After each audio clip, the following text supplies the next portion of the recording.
Shalom, salam sukacita bagi kita dan semangat pagi bagi kita semua saudara-saudara yang terkasih. Saya mau mengajak kita di pagi hari ini sebelum kita melakukan aktivitas kita, mari kita bersyukur kepada Tuhan, mendengarkan firman-Nya. Namun sebelum kita mendengar firman Tuhan, marilah kita berdoa. Allah Bapa kami yang bertahta di dalam kerajaan sorga, kami puji muliakan Engkau Tuhan karena Engkaulah sumber kehidupan kami. Nyata Tuhan, kalau pada pagi hari ini tanpa kasih setiamu, kami tidak akan dapat melewati malam yang gelap dengan ketenangan penuh damai. Dan kami yakin bahwa pagi ini juga kami tidak akan dapat menikmati hari yang indah ini tanpa kasih karunia-Mu. Kami yakin Tuhan, sebelum kami memulai aktivitas kami, Tuhan boleh menguatkan kami melalui firman. Dalam Kristus Yesus kami berdoa dan mengucap syukur. Amin. Bapak, Ibu, saudara-saudara jemaat yang terkasih, firman Tuhan yang membekali kita hari ini di dalam kehidupan kita dan aktivitas kita tertulis di dalam Matius pasal 18 ayat 7. Saya akan bacakan untuk kita semua. Celakalah dunia dengan segala penyesatannya. Memang penyesatan baru ada, harus ada, tetapi celakalah orang yang mengadakannya. Sekali lagi saya bacakan, celakalah dunia dengan segala penyesatannya. Memang penyesatan harus ada, tetapi celakalah orang yang mengadakannya. Demikian firman Tuhan. Saya mau mengajak kita supaya kita memberikan sukacita dalam kehidupan kita melalui firman-Nya pada pagi hari ini. Jangan halangi sukacita dari Tuhan karena persoalan kecil dalam kehidupan, ibaratnya malas bangkit dari tidur, malas untuk memuji Tuhan dan mendengarkan firman-Nya. Namun pada pagi hari ini syukuri semua apa yang terjadi dalam kehidupanmu. Kalau bukan karena kasih setia Tuhan, Anda tidak akan menjadi apa-apa pada pagi hari ini. Bapak, Ibu, saudara-saudara, melalui firman Tuhan pada pagi hari ini mungkin bisa timbul pertanyaan, apa yang sedang terjadi dengan manusia itu? Apa yang sedang terjadi antara manusia dengan manusia? Apakah ada hubungan manusia yang tidak harmonis?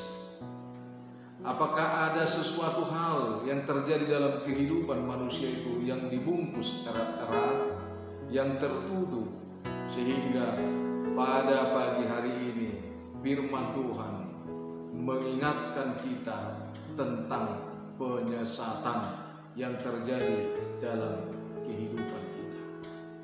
Tentu ketika pertanyaan tadi mengawali kita, apa yang sedang terjadi dalam hubungan manusia itu?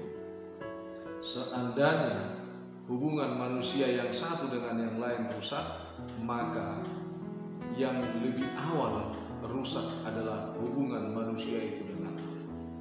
Ketika hubungan kita dengan Allah rusak, maka segalanya akan rusak.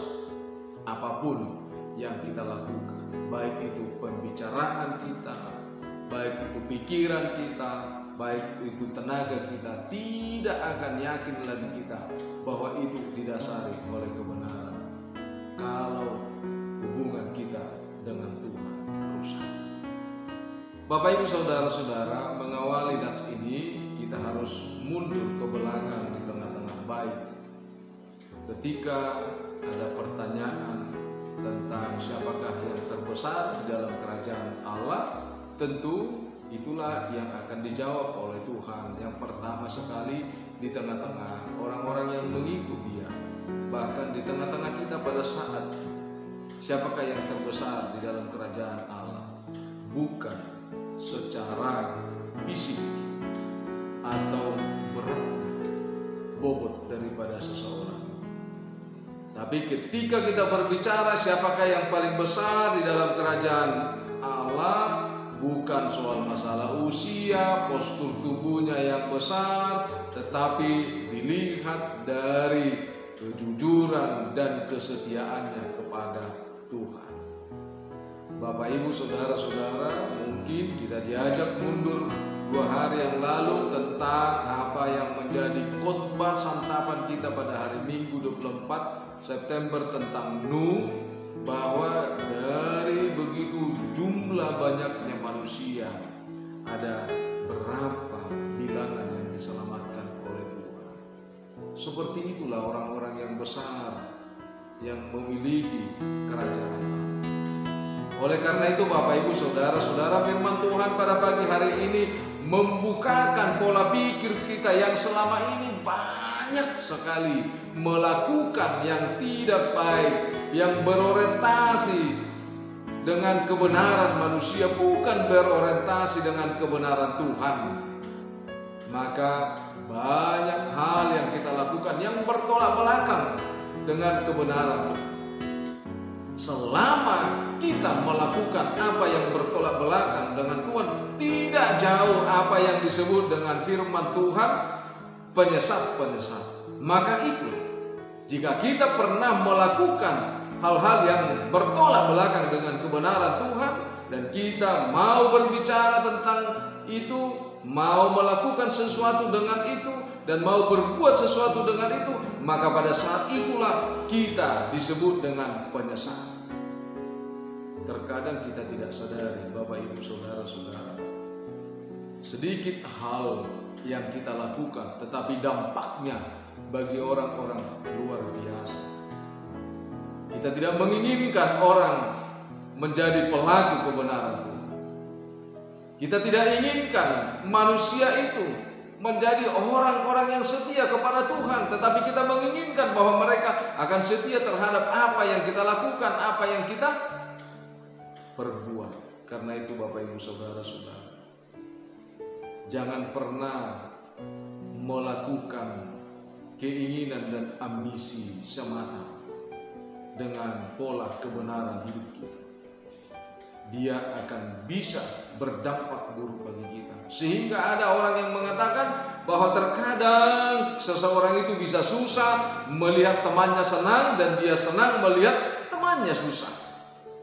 Dengan tegas firman Tuhan mengingatkan kita, jangan pernah menghalangi orang untuk melakukan yang baik. Jangan pernah menghalangi orang untuk setia terhadap Tuhan. Karena itu Bapak, Ibu, saudara-saudara yang terkasih, selagi Tuhan melalui kasih-Nya masih selalu mengingatkan kita, maka satu hal,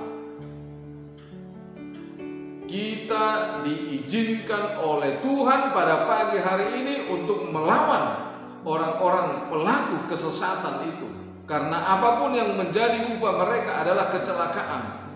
Dan oleh karena itu, sebagai umat yang dipilih Tuhan, kita mau bahwa setiap orang itu jauh dari kecelakaan itu. Karena itu, mari kita memperbaharui hidup kita.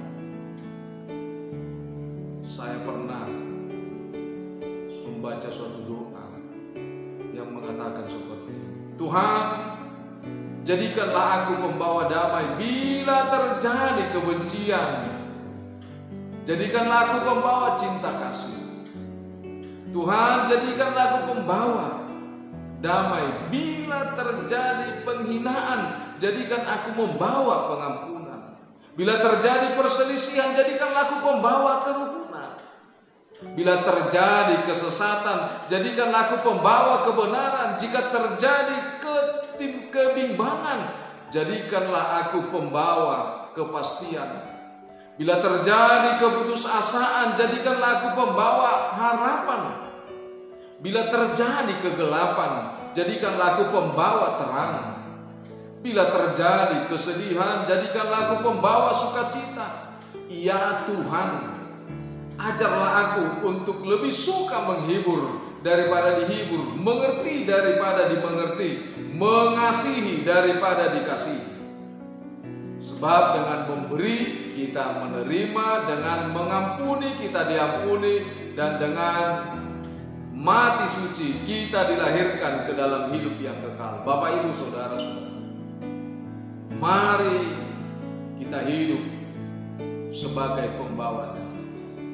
Sekalipun orang lain menyakiti hatimu, sekalipun orang lain tidak menginginkan ada kebahagiaan dalam hidupmu, tetapi sebagai anak-anak terang yang telah diselamatkan oleh Tuhan, sebagai anak-anak terang yang mempunyai kerajaan surga, jadikanlah dirimu pembawa damai. Amin. Kita berdoa. Terima kasih Bapa di surga, karena kasih setiamu menyertai kehidupan kami. Hingga pada pagi hari ini Tuhan, kasih setiamu tidak akan terukur, karena Engkau telah mengaruniakan kepada kami berkat-Mu yang penuh kelimpahan dalam kehidupan kami, yang menyertai kami, menuntun kami. Terima kasih Tuhan, kalau pada pagi hari ini melalui kasih setia Tuhan, Kau telah membimbing, Kau telah memberkati, Kau telah menyediakan dan mencukupkan serta menyempurnakan kehidupan kami. Melalui firman-Mu pada pagi hari ini Tuhan, kami yakin Tuhan telah mengingatkan kami supaya kami tidak dapat dipengaruhi oleh penyesat-penyesat, karena tidak mendapatkan upah yang penuh dengan sukacita kecuali kecelakaan. Terima kasih Tuhan. Kami hanya mengandalkan firman-Mu supaya kami hidup di dalam sukacita. Kami hanya mengandalkan firman-Mu karena itulah dasar kehidupan kami. Berkati setiap jemaat-Mu apapun yang menjadi aktivitas. Berkati pelayanan gereja-Mu. Berikan Tuhan berkat yang nyata di tengah-tengah gereja. Dengarlah doa kami ini yang kami panjatkan hanya di dalam nama-Mu Tuhan Yesus Kristus Juru Selamat kami. Anugerah Tuhan kita, kasih setialah Bapa, persekutuan Roh Kudus memberkati kita. Amin. Bapak, Ibu, saudara-saudara, kami segenap pelayan HKBP Surabaya menyampaikan selamat pagi, selamat beraktivitas.